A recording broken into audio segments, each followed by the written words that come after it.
It's hard to swallow, but I think it's important to talk about the past. Today, we're going to be talking about something that has fundamentally changed all of our lives, the COVID-19 pandemic.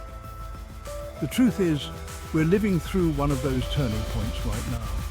We're not just recovering from a pandemic, we're adapting to a new normal. So let's talk about what that means, what's changed, and how we can navigate this new world together. Because that's the thing about change, right? It can be scary, it can be disorienting, but it can also be an opportunity to learn, to grow, and to build a better future.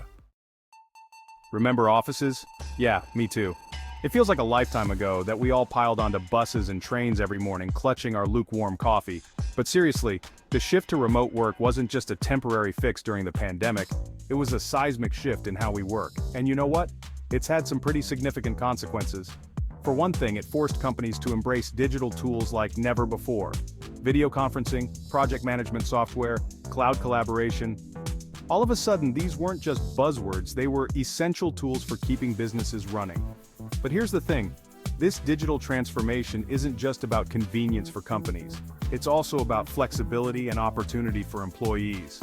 Suddenly, people who were tied to a specific location could work from anywhere with an internet connection. And that opens up a whole world of possibilities. Parents could spend more time with their families. People could pursue passions they didn't have time for before. Of course, it's not all sunshine and roses. Working from home has its challenges, like blurring the lines between work and personal life. And let's be honest, sometimes you just miss talking to other humans face to face. But as we move forward, it's clear that remote work is here to stay, at least in some capacity. And that means finding ways to make it work for us, both as individuals and as a society. Okay, let's talk about another big one. Education. Remember snow days? Those magical moments when the world would grind to a halt and you could stay home and build a pillow fort?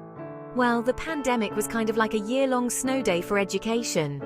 But instead of pillow forts, we got Zoom classrooms and virtual field trips. And look, I'm not going to sugarcoat it. The sudden shift to online learning was rough. Teachers, parents, and students were all thrown into the deep end, and it wasn't always pretty. But as we've adapted, we've also discovered some surprising benefits to online learning. For one thing, it's made education more accessible.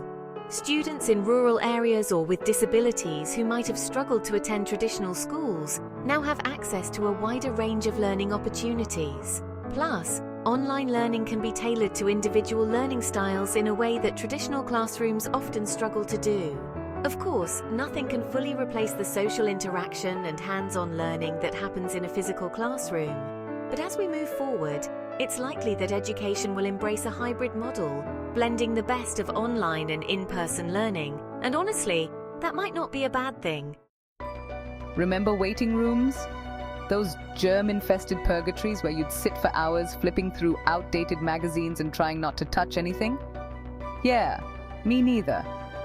Okay, that might be a slight exaggeration, but the pandemic definitely changed the way we think about healthcare. Suddenly, virtual doctor's appointments weren't just a futuristic concept, they were a necessity. And honestly, telemedicine has been a game changer for a lot of people. For folks in rural areas without easy access to specialists, telemedicine has been a lifeline. And for people with chronic conditions, virtual checkups mean not having to take time off work or arrange childcare just to see their doctor. Plus, let's be real, sometimes it's just more comfortable talking to your doctor from the comfort of your own home, right? Of course, telemedicine isn't perfect. Not all medical issues can be diagnosed or treated remotely, and there are concerns about digital equity and access for everyone. But as technology continues to evolve and more people become comfortable with virtual care, telemedicine will likely play an increasingly important role in our healthcare system. Okay, let's talk about something a little more personal, how we connect with each other.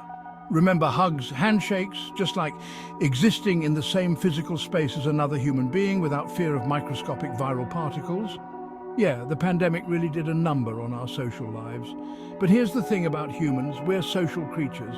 We crave connection, even when it's hard. So we adapted. We had Zoom birthday parties and virtual game nights. We reconnected with old friends online and found new ways to build community. And you know what? It wasn't the same, but it helped. It reminded us that even when we're physically apart, we're not alone. As we move forward, it's important to remember the lessons we learned about the importance of staying connected, even when it's tough. We need to prioritize our mental health, reach out to our loved ones, and remember that even small interactions can make a big difference. Okay, let's be real. Who here hasn't spent an embarrassing amount of time online shopping during the pandemic? I mean, when the world outside is a scary and uncertain place, sometimes the only comfort you can find is a new pair of sweatpants and a year's supply of hand sanitizer delivered straight to your door. But in all seriousness, the pandemic caused a massive surge in e-commerce. And it wasn't just sweatpants and hand sanitizer. People were buying everything online: groceries, clothes, furniture, even cars. And as we've gotten used to the convenience of online shopping, it's clear that this shift is here to stay. For businesses, this means adapting to an increasingly digital marketplace. It means creating seamless online experiences, investing in logistics and delivery, and finding new ways to connect with customers virtually. For consumers, it means more choices, more convenience, and hopefully, more competitive prices. Let's be real. The pandemic was a collective trauma. It forced us to confront our mortality, our interconnectedness, and the fragility of, well, pretty much everything. But amidst all the fear and uncertainty, something interesting happened. We started taking care of ourselves. Suddenly, everyone was baking sourdough bread, going for walks in nature, and trying to meditate. And while some of that was probably just a way to cope with the boredom of lockdown, I think it also awakened something in us. It reminded us that our health, both physical and mental, is precious. As we move forward, it's important to hold on to that awareness. We need to prioritize healthy habits, seek out mental health support when we need it, and advocate for policies that support the well-being of everyone. Remember travel? Those magical times when you'd hop on a plane and escape to a far-off land, where the food was different, the language was incomprehensible, and the only worry you had was whether your suitcase would make it to baggage claim? Yeah, the pandemic kind of grounded us, didn't it? But as borders reopen and travel restrictions ease, we're seeing a resurgence in wanderlust. People are eager to explore the world again. But travel looks different now. We're more aware of our impact on the environment and the communities we visit. We're seeking out sustainable travel options and prioritizing authentic experiences over tourist traps. And of course, we're all a little more flexible with our plans now because, well, you know, pandemics. As we rediscover the joy of travel, it's important to do so responsibly and thoughtfully. The world is waiting to be explored, and with a little planning and consideration, we can satisfy our wanderlust while protecting the planet and its people. Okay, let's talk about something that's been a struggle for, well, pretty much forever: work-life balance. But the pandemic really threw a wrench into things, didn't it? Suddenly our homes became our offices, our kitchens became our classrooms, and the line between work and personal life became blurrier than ever. And for a lot of people, that was really, really tough. But here's the thing, the pandemic also forced us to rethink our priorities. It made us question the always-on work culture, the pressure to be constantly productive, and the idea that our worth is tied to our output. As we move forward, it's important to hold on to that shift in perspective. We need to set boundaries between work and personal time, prioritize our mental health, and redefine what success looks like for us. So, there you have it. A whirlwind tour of some of the biggest changes we've seen in the wake of the COVID-19 pandemic. It's been a strange and challenging few years, but it's also been a time of incredible adaptation and innovation. As we move forward, it's important to remember that change is inevitable. It's how we respond to it that matters.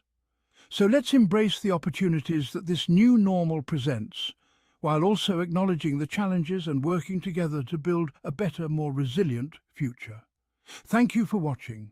If you found this video helpful, don't forget to like, share and subscribe for more insightful content. Stay safe and adaptable.